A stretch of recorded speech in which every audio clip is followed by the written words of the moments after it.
Hello friend, welcome back to study with learning and this is Priyanshu. तो आज से हम शुरू करने वाले हैं एक टॉप 20 100 क्वेश्चनों की सीरीज।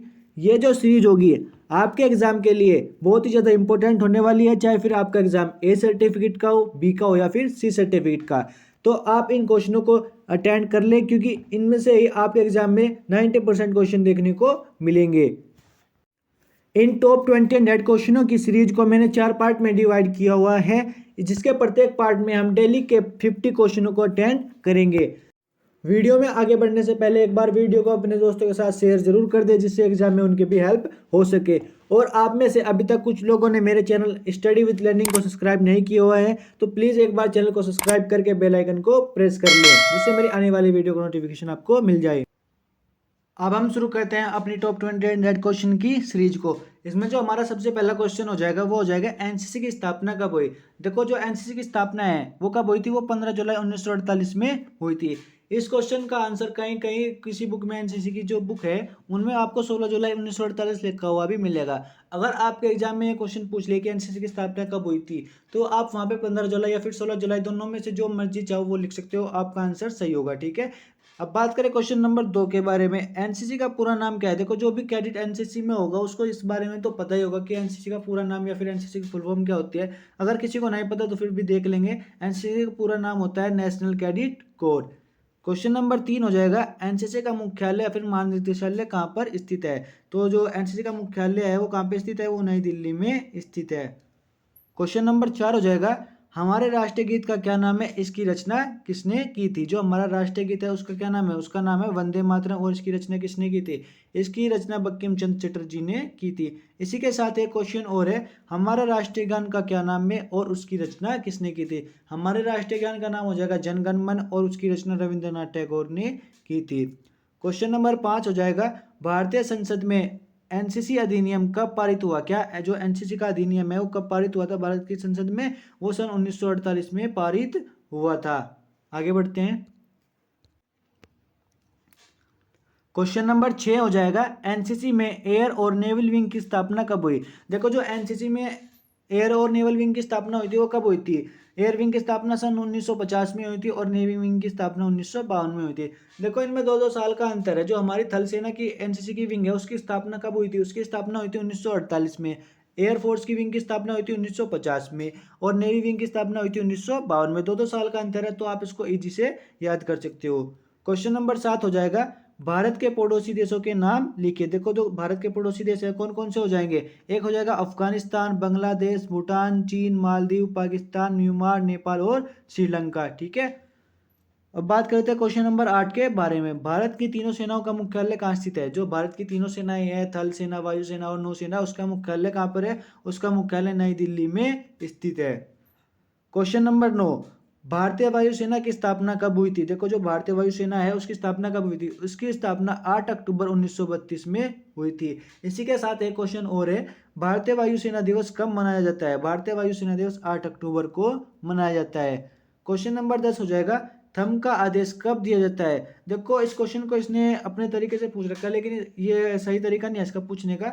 देखो, इस क्वेश्चन को अगर आपके एग्जाम में पूछेगा तो वो इस प्रकार से पूछ लेगा, थंब का आदेश कौन से पैर पर दिया जाता है। जो थंब का आदेश है वो बाएं पैर पर दिया जाता है, लेकिन इसने इस क्वेश्चन को ऐसे पूछ रखा है, थंब का आदेश कब दिया जाता है। तो इसका आंसर हो जाएगा बाएं बाएं पैर दाएं ले जाते हुए। मतलब कहीं ना कहीं ये क्वेश्चन भी इसका सही है। अगर आप थोड़ा डीपली से समझना चाहोगे, आप सपोज करके देखना, इसको ये आंसर भी सही है। लेकिन इस क्वेश्चन को इस प्रकार से नहीं पूछेगा। जैसे कि मैंने अभी बताया आपको, इस क्वेश्चन को ऐसे ही पूछेगा कि थंब का आदेश कौन से पैर पर दिया जाता है। तो थंब का आदेश कौन से पैर पर दिया जाता है, थंब का आदेश बाएं पैर पर दिया जाता है। ठीक है, अब बात करते हैं क्वेश्चन नंबर 11 के बारे में। विश्राम की अवस्था में दोनों एडियो में कितना अंतर होता है। जो हमारे विश्राम की स्थिति है उसमें एडियो का अंतर कितना होता है, 12 इंच का होता है। अगर बात की जाए विश्राम में पंजों के बीच का अंतर कितना होता है, तो पंजों के बीच का अंतर हो जाएगा 18 इंच। ठीक है, क्वेश्चन नंबर 12 हो जाएगा, सलामी शास्त्र में राइफल को आंख से कितनी दूर रखते हैं। देखो, इसका आंसर भी इन्होंने यहाँ पे गलत दिया हुआ है। इसका आंसर हो जाएगा 3 इंच। कितना, 3 इंच। देखो, जो आंख है उनसे राइफल की पोजीशन होती है 3 इंच, और जो छाती है उससे होती है 6 इंच, और जो हमारी एनसीसी की बेल्ट हो जाएगी जब हम सलामी शास्त्र करते हैं उससे हो जाएगी 9 इंच। तो इसको हम 3 6 9 के कोड में याद कर सकते हैं। आगे बढ़ते हैं। क्वेश्चन नंबर 13 हो जाएगा, दाहिने सज्ज के आदेश पर कितने इंच का कदम लिया जाता है। देखो जब दाहिने सज्ज का हुक्म मिलता है तब हम कितने इंच का कदम लेते हैं, तब हम 15 इंच का कदम लेते हैं। क्वेश्चन नंबर 14 हो जाएगा, पॉइंट टू राइफल की कारगर रेंज कितनी है। देखो जो पॉइंट टू राइफल है उसकी कारगर रेंज है 25 गज। अगर जो आपसे इसी क्वेश्चन को पूछ ले कि पॉइंट टू राइफल की अधिकतम रेंज कितनी है, तो कितनी हो जाएगी, 100 गज इसकी अधिकतम रेंज हो जाएगी। क्वेश्चन नंबर 15 हो जाएगा, एलएमजी की मैगजीन में कुल कितनी क्षमता होती है, फिर एलएमजी की मैगजीन में कितने राउंड आते हैं। तो जो एलएमजी की मैगजीन है उसमें कितने राउंड आते हैं, उसमें 30 राउंड आते हैं। लेकिन एलएमजी की जो मैगजीन है उसकी स्प्रिंग की मजबूती के लिए, स्प्रिंग की मजबूती बरकरार रखने के लिए उसमें 28 राउंड ही भरे जाते हैं। क्वेश्चन नंबर 16 हो जाएगा, फील्ड ग्राफ के अंतर्गत किन किन बातों का सम्मेलन करते हैं। देखो जो फील्ड ग्राफ और बैटल ग्राफ है इसकी पूरी क्लास मैंने अपने YouTube channel study with learning पर अपलोड की हुई है। अगर आपने अभी तक उन वीडियो को नहीं देखा है तो आप मेरे यूट्यूब चैनल पर जाके देख सकते हो। इसका आंसर हो जाएगा, फील्ड ग्राफ के अंतर्गत हम आड़े पढ़ेंगे, चाले, फायर एंड मूवमेंट और टारगेट को चिन्हित करना आदि पढ़ते हैं। ठीक है। क्वेश्चन नंबर 17 हो जाएगा, बिगेर हथियार वाली कोई दो चालों को लिखे। देखो ये वाला क्वेश्चन भी मैंने अपनी वीडियो में कराया हुआ है, तो आप एक बार वीडियो को जरूर देख लो, आपके एग्जाम के लिए में बहुत इंपॉर्टेंट है। ठीक है। तो इसका आंसर हो जाएगा चीते की चाल और बंदर की चाल। क्वेश्चन नंबर 18, दूरी को ज्ञात करने की किन्हीं दो विधियों के नाम लिखो। ये भी इंपॉर्टेंट क्वेश्चन है। देखो दूरी ज्ञात करने की कितनी विधि होती है, दूरी ज्ञात करने की 6 विधि होती है। उनमें से यहाँ पे दो विधियों के बारे में पूछ रखा है, तो हो जाएगी कौन सी, एक तो हो जाएगी ब्रैकेटिंग की विधि और की रेंज विधि। ठीक है, आगे बढ़ते हैं। क्वेश्चन नंबर 19 हो जाएगा, भूमि के 4 प्रकार लिखे। भूमि मतलब कितने प्रकार की होती है, उसके 4 प्रकार लिखने हैं। तो कौन कौन से हो जाएंगे देख लेंगे। एक हो जाएगा समतल भूमि, क्यों कौन सी भूमि, एक हो जाएगा हमारा समतल भूमि, ऊंची भूमि, नीची भूमि और दबी हुई भूमि। क्वेश्चन नंबर 20 हो जाएगा, मानचित्र के किन्हीं दो प्रकारों के नाम लिखो। देखो ये वाला क्वेश्चन भी मैंने आपको कराया हुआ है, तो अगर आपने अभी तक वीडियो को नहीं देखा है तो क्योंकि ये क्वेश्चन सभी वहीं से रिलेटेड है, उन्हीं चैप्टरों से रिलेटेड है जो मैं आपको करवा चुका हूँ, तो आप उन चैप्टरों को एक बार जरूर देखें। उनमें मैंने बेसिक टू एडवांस थोड़ी क्वेश्चन सारे करवाए हुए हैं। तो इस क्वेश्चन का आंसर हो जाएगा प्राकृतिक एवं राजनीतिक मानचित्र। देखो मानचित्र के दो प्रकार यहाँ पे बताने थे, कौन कौन से हो जाएगा, एक तो हो जाएगा प्राकृतिक मानचित्र और एक हो जाएगा राजनीतिक मानचित्र। क्वेश्चन नंबर 21 हो जाएगा, मानचित्र पर दर्शाए जाने वाली किन्हीं दो जलीय आकृतियों को उल्लेख कीजिए। कौन कौन सी हो जाएगी, एक हो जाएगी हमारी पक्का कुआं, एक हो जाएगी हमारी नदी। ठीक है। क्वेश्चन नंबर 22 हो जाएगा, किन्हीं दो सेक्शन सांकेतिक चिन्हों के नाम लिखे। तो कौन कौन से हो जाएंगे, एक हो जाएगा हमारा सेक्शन और एक हो जाएगा प्लाटून। अब बात करें क्वेश्चन नंबर 23 के बारे में, ढलान के दो प्रकार कौन से होते हैं। ढलान के दो कौन से प्रकार होते हैं, एक हो जाएगा हमारा नियमित ढलान, एक हो जाएगा अनियमित ढलान। क्वेश्चन नंबर 24 हो जाएगा, किन्हीं 4 भू आकृतियों का उल्लेख कीजिए। देखो कौन कौन सी हो जाएगी, एक हो जाएगा पहाड़ी, पर्वत, पठार और टीला। एग्जाम की दृष्टि से बहुत ही ज्यादा इंपॉर्टेंट क्वेश्चन है। देखो इस क्वेश्चन को आपको इस प्रकार से पूछता है कि पहाड़ी की डेफिनेशन बताओ, या पर्वत की, या फिर पठार, या फिर टीले की, इनकी परिभाषा आपसे एग्जाम में पूछ लेगा। इस वैसे इससे रिलेटेड मैंने वीडियो एक अपने चैनल पर अपलोड की हुई है, अगर आपने अभी तक नहीं देखी तो आप वहाँ पे जाके देख सकते हो। आगे बढ़ते हैं। क्वेश्चन नंबर 25 हो जाएगा, सर्विस प्रोटेक्टर का प्रमुख उपयोग क्या है। देखो जो सर्विस प्रोटेक्टर उसका प्रमुख उपयोग क्या हो जाएगा, दिमांकन को खींचने और नापने के लिए इसका प्रयोग क्या रहता है। अब दिमांकन क्या होता है, देखो आपने सुना ही होगा बेरिंग के बारे में, फॉरवर्ड बेरिंग और बैक बेरिंग के बारे में, उसे ही हम उस बेरिंग को ही हम दिमांकन कहते हैं। क्वेश्चन नंबर 26 हो जाएगा, बेरिंग या फिर दिमांकन के प्रकार लिखो। तो आपको पता ही होगा, एक हो जाएगी हमारी फॉरवर्ड बेरिंग और एक हो जाएगी बैक बेरिंग, जिसे हम अग्र दिमांकन और पृष्ठ दिमांकन कहते हैं।